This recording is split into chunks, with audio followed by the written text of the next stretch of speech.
Subscribe now and press the bell icon. Never miss an update. Hello दोस्तों, नमस्कार, जय हिंद। मैं संदीप कुमार आपको अपने YouTube channel success with study में आप लोगों का स्वागत करता हूं। तो दोस्तों, मैं लेके आ गया हूं सिंधु घाटी सभ्यता का एक इम्पोर्टेंट वीडियो जो कि आपके किसी भी एग्ज़ाम के लिए बहुत हेल्पफुल रहेगा। तो दोस्तों चलिए आज हम देखते हैं। आज हमारा पहला प्रश्न है, किस सभ्यता के लोग मातृशक्ति में विश्वास करते थे? तो दोस्तों इस प्रश्न का आंसर हो जाएगा सिंधु घाटी सभ्यता के लोग। हमारा दूसरा प्रश्न है, किस सभ्यता के लोग लोहा से परिचित नहीं थे? तो इसका आंसर हो जाएगा हड़प्पावासी। हमारा तीसरा प्रश्न है, यूनान के लोग कपास को किस नाम से पुकारा करते थे? तो इस प्रश्न का आंसर हो जाएगा सिंडन। हमारा चौथा प्रश्न है, स्थल कालीबंगा से किसका साक्ष्य मिलता है? तो इसका आंसर हो जाएगा जोते गए खेत का। हमारा अगला प्रश्न है, सिंधु घाटी सभ्यता का सबसे बड़ा स्थल कौन सा है? तो इस प्रश्न का आंसर हो जाएगा मोहनजोदड़ो। हमारा छठा प्रश्न है, महत्वपूर्ण स्थल चन्हूदड़ो कहाँ स्थित है? तो सिंध प्रांत पाकिस्तान में स्थित है।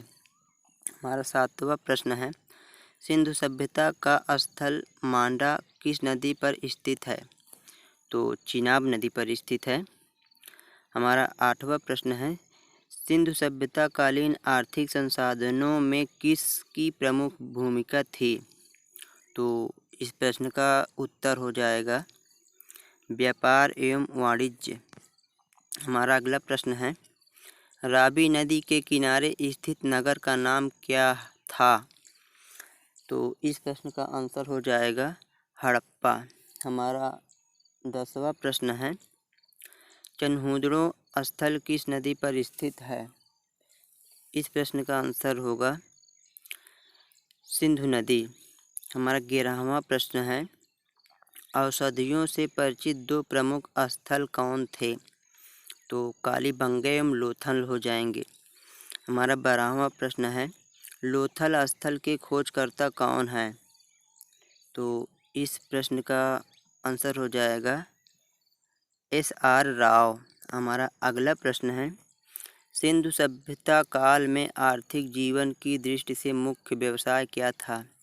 तो दोस्तों इस प्रश्न का उत्तर हो जाएगा कृषि। हमारा 14 प्रश्न है, रोपण भारत के किस राज्य में स्थित है? तो इस प्रश्न का आंसर हो जाएगा पंजाब। चन्हूदड़ो स्थल के खोजकर्ता कौन है? तो इस प्रश्न का आंसर हो जाएगा MG मजूमदार। हमारा 16वां क्वेश्चन है, अग्नि पूजा की प्रथा के प्रमाण किस स्थल से मिले हैं? तो इस प्रश्न का आंसर हो जाएगा कालीबंगा। हमारा अगला प्रश्न है, सिंधु सभ्यता का वह कौन सा नगर था जिसके दरवाजे मुख्य सड़क की ओर खुलते थे? तो इस प्रश्न का आंसर हो जाएगा लोथल। हमारा अगला प्रश्न, कालीबंगा का शाब्दिक अर्थ क्या होगा? तो काले रंग की चूड़ियाँ कालीबंगा का शाब्दिक अर्थ होगा। हमारा अगला प्रश्न है, हड़प्पा स्थल किस नदी के किनारे स्थित है? तो इस प्रश्न का आंसर होगा रावी नदी। हमारा अगला प्रश्न है, सिंधु सभ्यता के लोग लाल मिट्टी के बर्तन पर किस रंग के डिजाइन करते थे? तो इस प्रश्न का आंसर होगा काले रंग से। हमारा अगला प्रश्न है, स्थल कालीबंगा किस नदी के किनारे स्थित है? तो इस प्रश्न का आंसर होगा घग्गर नदी। हमारा अगला प्रश्न है, यज्ञदत्त शर्मा किस स्थल के खोज करता थे? तो रोपड़। हमारा अगला प्रश्न है, रखाल दास बनर्जी किस प्रमुख स्थल की खोज की? तो इस प्रश्न का आंसर होगा मोहनजोदड़ो।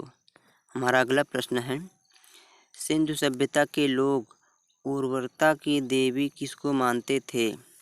तो इस प्रश्न का आंसर होगा धरती को। हमारा अगला प्रश्न, सिंधु सभ्यता कैसी सभ्यता थी? तो इस प्रश्न का आंसर होगा नगरीय सभ्यता।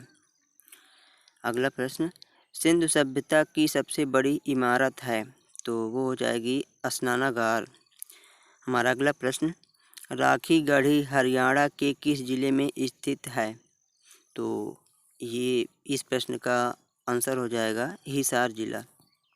सर्वप्रथम हड़प्पा स्थल का उल्लेख किस अंग्रेज ने किया था? तो इस प्रश्न का आंसर होगा चार्ल्स मैसन। हमारा अगला प्रश्न, मोहनजोदड़ो सिंधु नदी के किस दिशा में स्थित है? तो दोस्तों दाएं दिशा में स्थित है। हमारा अगला प्रश्न, मशहूर कांसे की नर्तकी की प्रतिमा कहाँ से प्राप्त हुई? तो इस प्रश्न का आंसर होगा मोहनजोदड़ो। हमारा आज का लास्ट क्वेश्चन है, मिश्रित खेती का उदाहरण कहाँ से मिला है? तो इस प्रश्न का आंसर होगा कालीबंगा। तो दोस्तों ये रहे आज के कुछ इम्पोर्टेंट क्वेश्चन। तो दोस्तों मैं आशा करता हूँ आपको वीडियो अच्छी लगी होगी। तो मिलते हैं नेक्स्ट वीडियो में, तब तक के लिए नमस्कार, जय हिंद।